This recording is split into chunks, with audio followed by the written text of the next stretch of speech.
In Japan, people fall asleep on trains with their wallets hanging out of their pockets. Children as young as 6 ride the subway alone. If you drop a bag full of cash on a Tokyo sidewalk, there is a terrifyingly good chance it will be waiting for you at the nearest police station. And in America, well, let us just say the comparison is not kind.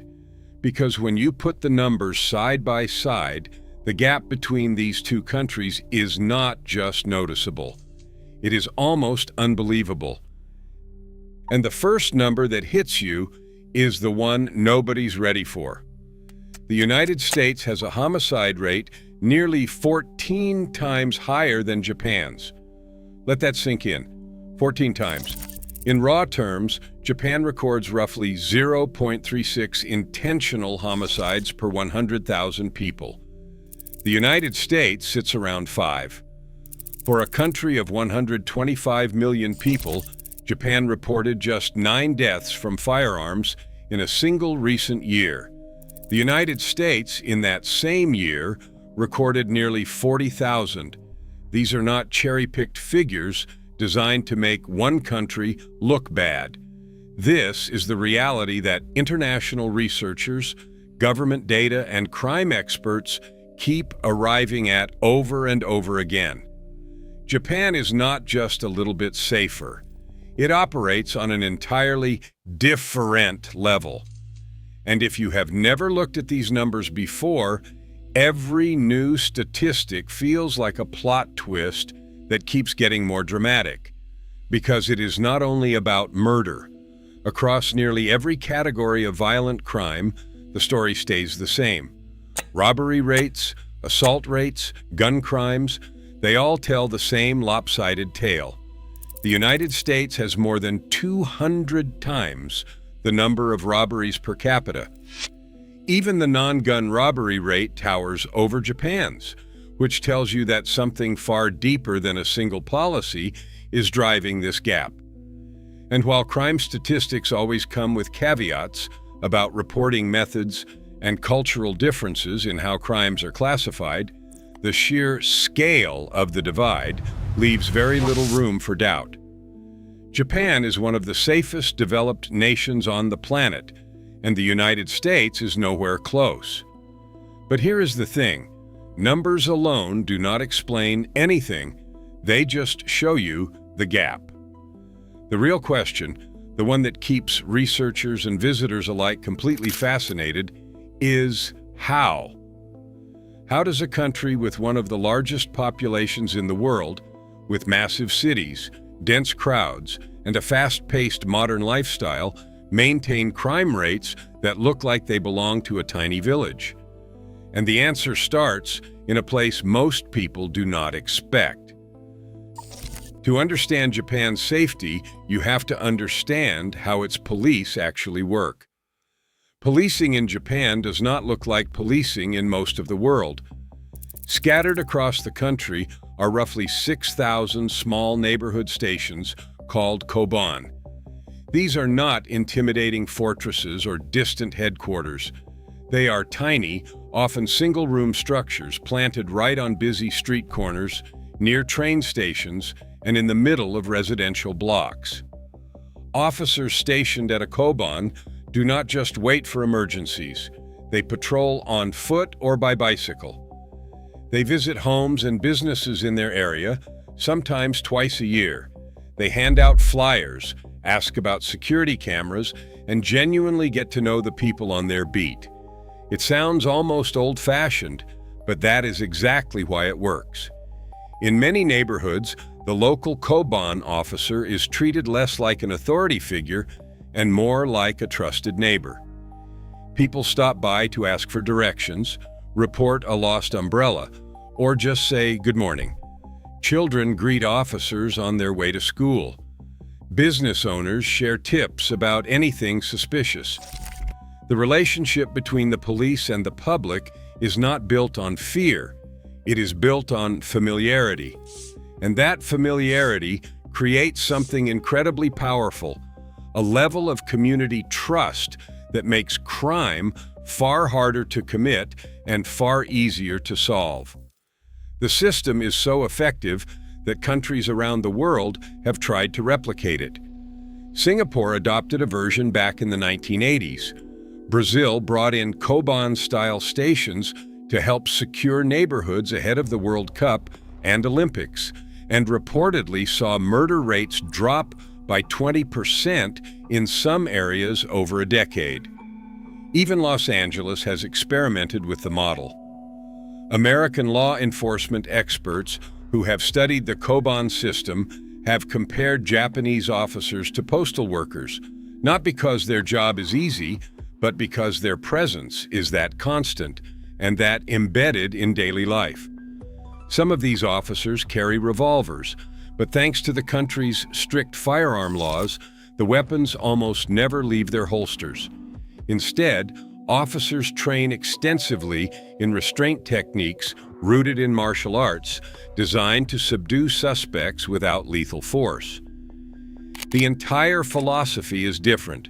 Protect everyone, including the suspect, and the results speak for themselves. But the Koban system is only one piece of the puzzle. Japan's relationship with guns is unlike almost anything you will find in the Western world. Under the country's firearm and sword possession control law, civilians cannot own handguns, period. The only firearms available to the public are shotguns and air rifles, and getting a license for one of those is a marathon of paperwork, testing, and scrutiny. Applicants must attend an all-day class, pass a written exam, and then demonstrate accuracy on a shooting range with a score of at least 95%. After that comes a mental health evaluation, drug testing, and a thorough background check that includes a review of criminal history, personal debt, potential ties to organized crime, and interviews with family and friends. If someone manages to clear every hurdle and actually obtains a firearm, the obligations do not stop. The gun must be stored in a locked compartment. Ammunition must be stored separately. Police inspect the weapon once a year. Every 3 years, the owner must retake the entire class and exam to renew the license. Compare that to the United States, where there are roughly 120 firearms for every 100 people, and the contrast becomes almost absurd. Japan has about 0.3 firearms per 100 residents. The cultural relationship with weapons could not be more different. In Japan, weapons have historically been viewed as tools of the ruling class, not symbols of personal freedom. That mindset, stretching back centuries to the feudal era sword hunts of the 1500s, has created a society where the vast majority of people simply do not want a gun. They do not see the need. When researchers ask ordinary Japanese citizens about firearms, the most common response is not opposition. It is indifference. Guns are not part of the cultural conversation. They exist in movies and manga, sure, but there is an enormous gap between fiction and daily life. And when you remove widespread access to firearms, you remove the most efficient tool for committing lethal violence. Even the Yakuza, Japan's organized crime syndicates, struggle to obtain weapons. A handgun smuggled into the country can cost 10 times its American retail price. Ammunition might run several dollars per round. The black market exists, but it is expensive, risky, imaginé, and increasingly monitored. Still, even the strictest gun laws in the world can't fully explain crime rates this low. Because Japan's safety isn't just a product of laws. It's woven into the culture itself, into the way people are raised, the way communities function, and the unspoken social contract that holds everything together. From a very young age, Japanese children are taught that their actions reflect not just on themselves, but on their families, their schools, and their neighborhoods. The concept of shame carries enormous weight. Getting into trouble with the law isn't just a personal failure. It is seen as a stain on everyone connected to you. That kind of social pressure might sound intense from the outside, but it creates an environment where most people genuinely internalize the rules. Littering, jaywalking, cutting in line, these small acts of disorder that seem harmless in many countries are treated as genuine social violations in Japan. And when a society agrees to hold itself to that standard, it creates a ripple effect. Public spaces stay clean. Trains run with clockwork precision. Strangers return lost property without hesitation. That reinforces public order. Even drug culture tells the same story. Japan's penalties for drug possession are severe. Cannabis, which is recreationally legal in parts of the U.S., can land you a 7-year prison sentence in Japan. The result is that drug use rates are dramatically lower, and with fewer drugs in circulation, the downstream crimes connected to addiction, dealing, and trafficking shrink as well. The U.S. has more than 13 additional opioid users per 100,000 people compared to Japan. The gap alone tells you how differently these two societies approach substances and the crime that follows them. That last point is not just a feel-good anecdote. In Tokyo alone, billions of yen in lost cash are turned into the police every single year. In a recent year, the total reached record levels with over 4 billion yen handed in. The return rate for lost wallets sits around 80 to nearly 90%, depending on the area and the study. People find money on the ground and bring it to the nearest koban because that is simply what you do. It is not heroic, it is expected. There is even a law that says a finder can claim up to 20% of the value if the owner is found, but most people refuse the reward entirely. Many Japanese believe that returning something lost brings good fortune. The system is so well organized that Tokyo police publish annual reports on lost property, and the numbers consistently stun international observers. For visitors from countries where leaving a bag unattended for 30 seconds means kissing it goodbye, this level of honesty feels almost fictional. And then there's the justice system, which adds another layer to the picture. Japan's conviction rate for criminal cases hovers near 99%. Now, before you assume that means the system is unfairly stacked against defendants, the reality is more nuanced. Japanese prosecutors are extremely selective about which cases they bring to trial. If the evidence is not overwhelming, charges often are not filed in the first place. The result is a system where going to trial almost always means the outcome has already been determined by the strength of the case. For potential criminals, this creates an incredibly powerful deterrent. The chances of getting away with a serious crime are slim. The police are thorough, the community is cooperative, and the courts rarely let anyone slip through. It's a closed loop that reinforces itself at every stage. But Japan's low crime rate is not just about punishment or deterrence. It's also about what happens after someone is caught. Japanese prisons, particularly for lower-level offenders, place heavy emphasis on discipline, education, and reintegration. Many prison guards are licensed teachers. The goal is not just to lock someone away, it's to return them to society as a functioning, contributing member. Recidivism still exists, of course, but the philosophy behind the system leans toward fixing the problem rather than simply warehousing it. Meanwhile, the social safety net plays its own role. While Japan certainly has economic challenges, the gap between the wealthiest and the poorest is significantly narrower than in the United States. That matters because extreme inequality is one of the strongest predictors of crime across the globe. When people feel they have a stake in society, when they can find work and maintain dignity, the motivation to commit crime shrinks dramatically.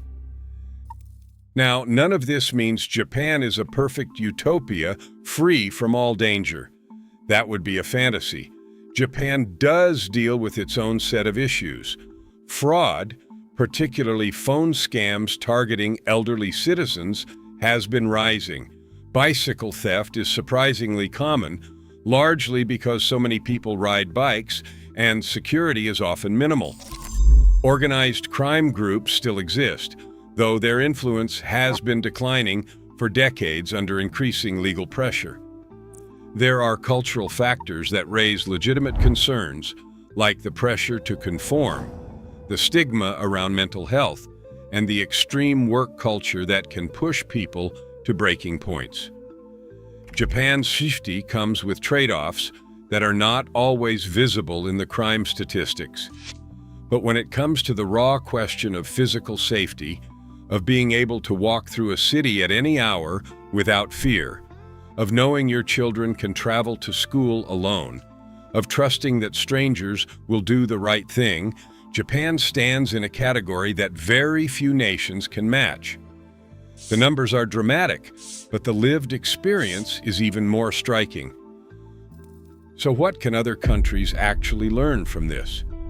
Some aspects of Japan's safety model are deeply tied to its unique history and cultural fabric. You cannot just export centuries of communal values or replicate a society where weapons have been restricted since the feudal era. But other elements are more transferable than people think. Community-based policing, for instance, has already been adopted in parts of Brazil, Indonesia, Singapore, and even the United States, all inspired by the Koban model. The idea that police should be visible, approachable, and genuinely embedded in the neighborhoods they serve is not exclusive to Japan. It just requires a commitment that many systems have not fully embraced. The same goes for investing in prevention over reaction, for building social trust rather than relying solely on enforcement, and for treating public safety as a shared responsibility rather than someone else's problem. Japan did not stumble into being one of the safest countries on Earth. It built that reality layer by layer, generation by generation, through laws, through institutions, through culture, and through the small, everyday choices of millions of ordinary people who decided that looking out for each other was not optional. It was the standard. And when you see that in action, when you watch a child navigate a sprawling metropolis alone, or a stranger chase you down to return your dropped wallet, or an entire nation go an entire year with barely a handful of gun deaths, you start to realize that safety is not just about statistics. It is about what a society chooses to value. And on that front, Japan made its choice a long time ago. And there you have it. A look at why Japan's approach to crime and safety makes so many other countries, especially America, feel like they are playing a completely different game. From neighborhood police stations that operate like community centers, to gun laws so strict they make other nations seem relaxed, to a culture of honesty so deep that billions in lost cash are returned every year, Japan really has built something remarkable. If this video opened your eyes to something new, make sure to subscribe so you do not miss the next deep dive. Hit that notification bell, and we will keep exploring the stories, systems, and secrets behind the world's most fascinating places. Because sometimes the most surprising thing about another country is not what is different. It is what it reveals about your own.